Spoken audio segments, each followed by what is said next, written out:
Yuk kita bahas tentang prioritas.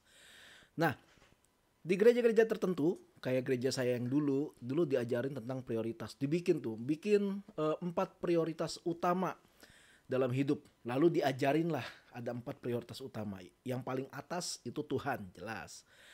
Yang kedua adalah keluarga. Kalau kita masih sekolah atau dibiayai oleh orang tua kita, berarti keluarga yang dimaksud adalah ya yang sama orang tua kita ini loh. Nah, lalu yang ketiga adalah pekerjaan atau sekolah. Yang keempat, pelayanan. Kayak gitu. Jadi itu urutannya. Jadi dibuat prioritas supaya bisa mengerti ketika nanti ada terjadi tabrakan jadwal gitu atau kayak ada bentrokan kepentingan, kita bakal tahu mesti pilih yang mana yang harus diutamakan. Seperti itu. Jadi contoh gini. Kalau misalnya kita ada pelayanan, tapi di hari yang sama kita ada ujian buat sekolah kita. Nah kita nggak usah mikir lagi, aduh gue harus gimana ya? Wah gue harus bayar harga nih buat pelayanan. Ya udah nggak apa-apa lah, gue abaikan ujian. Nggak boleh, karena sekolah prioritasnya di atas pelayanan. Lalu kalau misalnya kita seru banget pelayanan, kita seru banget sekolah, kita ambil semua eskul yang ada di sekolah, lalu keluarga kita butuh bantuan kita untuk yang atau anggaplah pindahan mungkin atau ada apa gitu, lalu kita nggak bisa karena gue ada eskul, lu nggak cari jadwal yang lain gitu buat pindahan rumah, nggak bisa gitu, karena rumah atau keluarga prioritasnya ada di atas sekolah atau pekerjaan. Nah lalu di atas segalanya ada Tuhan. Jadi kalau misalnya karena pekerjaan kita jadi meninggalkan Tuhan, itu salah. Kalau karena sekolah kita mengabaikan kewajiban kita bangun hubungan sama Tuhan, itu salah. Kalau karena keluarga kita malah menyangkal iman kita, itu pun salah karena Tuhan posisinya ada di atas. Nah, ada yang menarik dalam fenomena peletakan prioritas ini. Saya ada beberapa kali ngobrol lah sama teman-teman gitu. Teman-teman yang dulu wah gila luar biasa. Kalau pelayanan tuh keren lah, keren. Mereka bisa jadi panutan dalam hal melayani karena skillnya bagus, cara bermainnya juga beda. Keren lah. Dulu. Setelah 15 tahun kemudian, 20 tahun kemudian nggak pernah ketemu.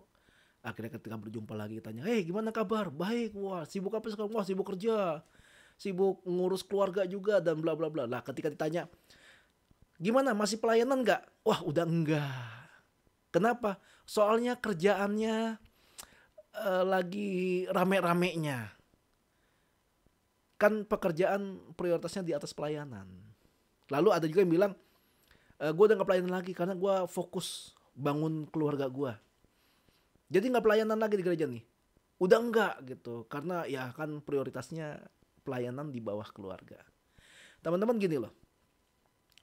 Ketika dibilang membuat sebuah list prioritas, itu kan urutan ya. Hanya karena keluargamu penting, hanya karena pekerjaanmu penting, itu tidak membuat pelayanan jadi nggak penting. Pelayanan jadi nggak ada value-nya tiba-tiba. Nggak begitu teman-teman.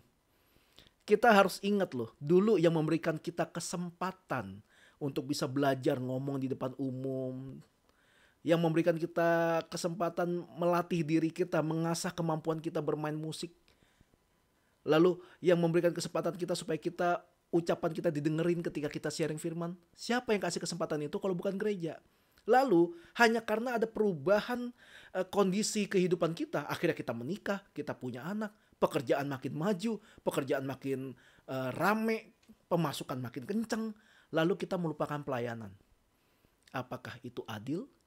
Tempat yang dulu memberikan kita kesempatan untuk mengasah diri kita, menjadi diri kita yang sekarang, kita malah lupakan gara-gara prioritas. Lalu dipukul rata lagi ke semua tempat.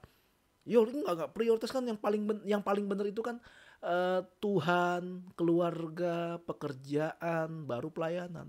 Ntar dulu. Itu kan yang membuat prioritas itu manusia, yang memberikan ketetapan itu kan manusia, yang ngajarin itu kan manusia.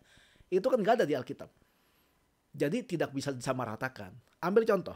Semua harusnya tahu dong dengan Om Daniel Alexander. Dia pelayanan bisa dari ujung Indonesia yang satu ke ujung Indonesia yang lain. Bisa sampai ke luar negeri dan luar biasa gitu. Khotbahnya juga luar biasa. Tahu nggak kalau dia memutuskan untuk tidak menikah dulunya? Dan akhirnya dia menikah pun dengan satu kondisi atau dengan satu persyaratan, istrinya harus sama-sama yang tidak masalah kalau nggak punya anak. Supaya pelayanannya tidak tidak terlantar gitu. Nah sekarang lihat, kalau kayak gini, kalau bentuknya seperti ini, prioritasnya bagaimana? Bukankah pelayanan di atas keluarga jadinya? Apakah itu masalah? Enggak juga, enggak masalah dong. Karena memang hidupnya dia dedikasikan untuk melayani Tuhan, melayani pekerjaan Tuhan, di mana tempat dia, membutuhkan dia. Anak-anak yang yatim piatu, yang enggak bisa sekolah, dia akan ke sana. Walaupun dia mengambil keputusan supaya dia nggak punya anak secara jasmani. Tapi lihat anak-anak yang orang-orang yang akhirnya menganggap dia sebagai orang tuanya, itu banyak banget. Nah jadi apakah kalau lihat susunan prioritas yang tadi saya bilang itu, yang 4 itu, apakah itu bisa disamaratakan? Jelas enggak. Tergantung siapa, tergantung panggilannya. Nah sekali lagi ya, hanya karena dibilang keluargamu penting, sekolahmu penting, pekerjaanmu penting, lebih penting daripada pelayanan, tidak berarti pelayanan jadi enggak penting. Kalau semua orang punya pikiran seperti itu, nanti jemaat Tuhan yang ke gereja yang layani siapa? Generasi penerus. Iya, kalau ada generasinya. Berapa banyak tiba-tiba kalian ke sebuah gereja yang udah usia gereja itu udah 25 tahun, 35 tahun, yang melayani udah tua-tua semua. Karena nggak mampu beregenerasi. Jangan bilang salah mereka. Emang beda tempat, beda cara, ya hasilnya juga beda. Tapi yang poinnya adalah gini, jangan mengkerdilkan arti dari prioritas. Tuhan juga gak masalah kok kita punya me time, ada quality time dengan keluarga. Kadang-kadang kita, gue gak ibadah minggu ini karena gue pengen ngajak anak jalan-jalan. Betul gak? Kalau kayak gitu kan berarti kalian naruh keluarga di atas Tuhan dong. Karena kan harusnya hari Minggu kalian beribadah. Harusnya kan kalian datang menghadap Tuhan. Kenapa malah jadi jalan-jalan? Oh ibadah bisa di mana aja gitu. Iya bisa di mana aja. Tapi kalau ibadah yang rutin aja lu bisa langgar, apalagi ibadah yang nggak rutin. Yang kamu bilang ibadah bisa di mana aja. Gue nggak yakin kalian yang ngomong ibadah bisa di mana aja dia akan ibadah di mana aja. Gue nggak yakin sih. Jadi Tuhan aja nggak masalah sekali-kali. Kalau sampai berkali-kali berarti emang kalian yang niat buat mundur dari pelayanan. Tapi kan nggak gitu. Tuhan kita kan dia punya pikiran, dia mengerti gitu. Dan dia yang mengambil kita dulunya dari yang mungkin bukan siapa-siapa, bukan apa-apa, untuk ditaruh dalam altarnya yang kudus, dalam panggungnya Tuhan yang kudus, untuk melayani pekerjaan Tuhan dengan cara melayani jemaat. Oh dulu kalian luar biasa, kalian sampai dibilang wah kamu luar biasa sekali kalau pelayanan. Ya dulu saya lihat kamu mainnya masih cupu-cupu, tapi sekarang udah suhu. Tapi setelah menikah, setelah kerjaannya besar, semua berubah.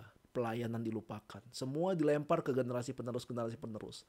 Seolah-olah generasi penerus nggak membutuhkan generasi seniornya untuk membimbing mereka supaya mereka bisa melayani dengan yang luar biasa yang sama seperti para seniornya dulu lakukan.